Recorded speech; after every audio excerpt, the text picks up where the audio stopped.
When you're first a starter like me, but I learned quickly, so if you're a starter, don't just try going fast like this, like me, because I just started, but I got the hang of it quickly. Don't do this. Don't do that, because you'll mess up like that. Do slow at first, like...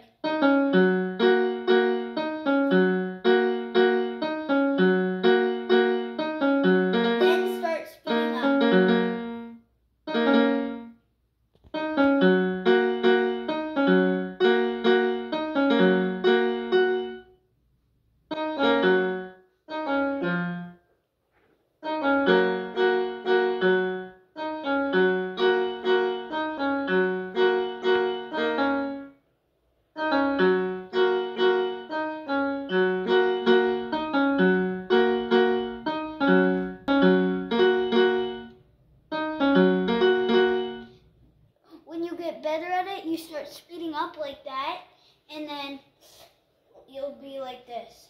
Let me show you guys. I was just kidding with you. I know how to play really well.